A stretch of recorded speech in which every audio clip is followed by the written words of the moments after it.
নেওয়ার সময় জিজ্ঞাসা করলে না যে দীক্ষা নিয়েছো কিনা বলো, তবে তোমার হাতের টাকা নেব?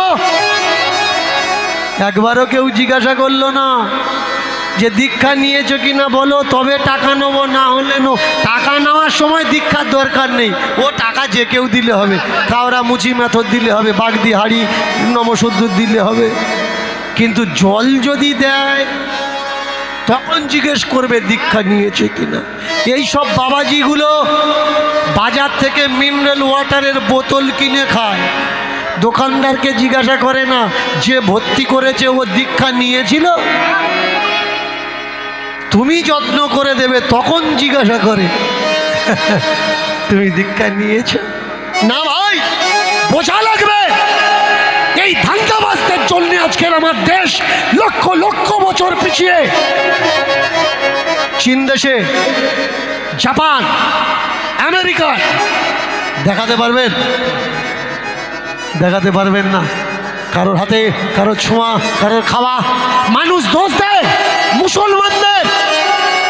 আমাকে অনেকে বলছে আমি নাকি মুসলিমদের বড় করছি। না ভাই, আমি এই বিশ্বের মাঝখানে হিন্দুরা যে মুসলমানের ভাই, মুসলমানরা যে হিন্দুদের ভাই, এই সত্যকে প্রতিষ্ঠা করতে চাচ্ছি।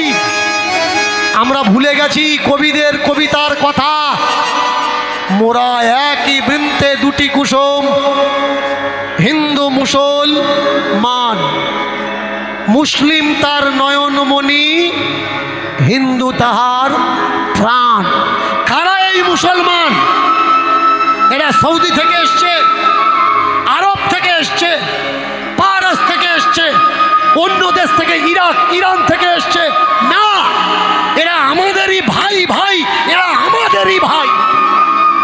আমাদের বর্ণবাদীদের অত্যাচারে এরা মুসলমান হয়েছে।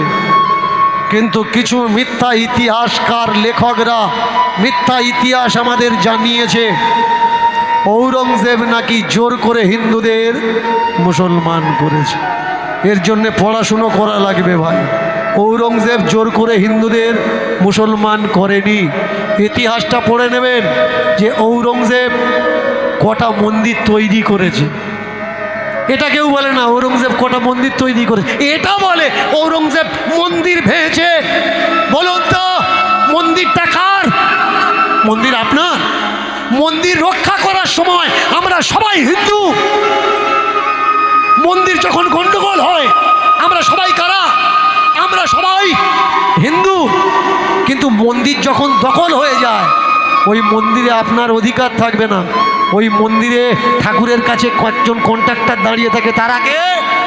তারা কেউ হিন্দু নয়, তারা উচ্চ বর্ণের মানুষ। কিন্তু যখন মারপিট আর গন্ডগোল তখন আমরা সবাই হিন্দু, আমরা সবাই হিন্দু, আমরা সব। বোঝা লাগবে ভাই কে হিন্দু আর কে হিন্দু নয়। চক্রান্ত করে আমাদের ব্রেনের সঙ্গে খেলা হচ্ছে।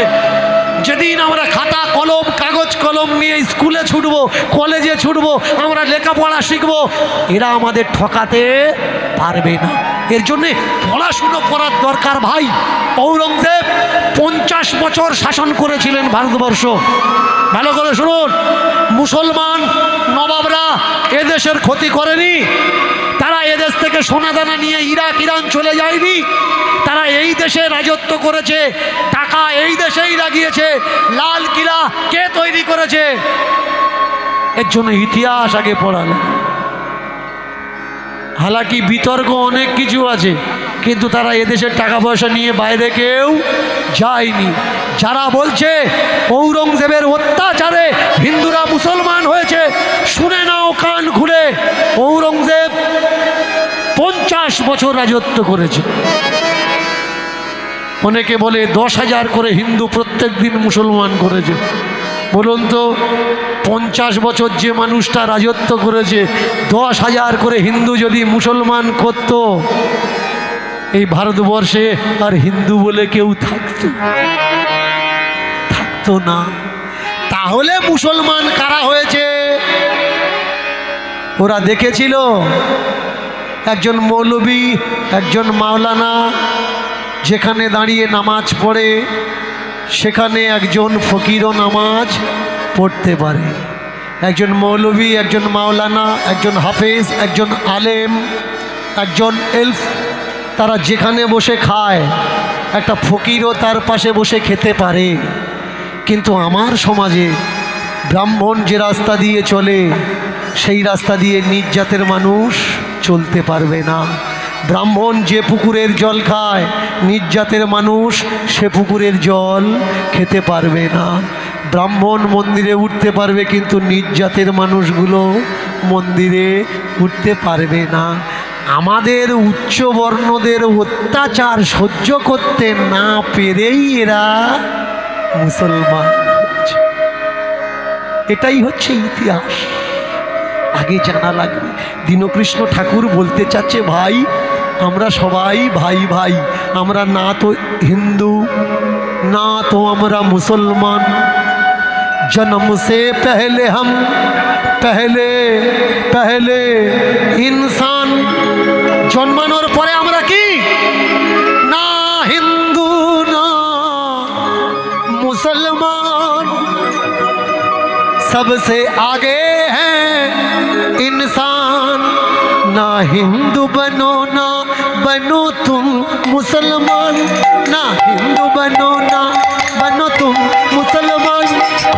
बनना है तो बनो बनो इंसान, बनना है तो बनो बनो इंसान।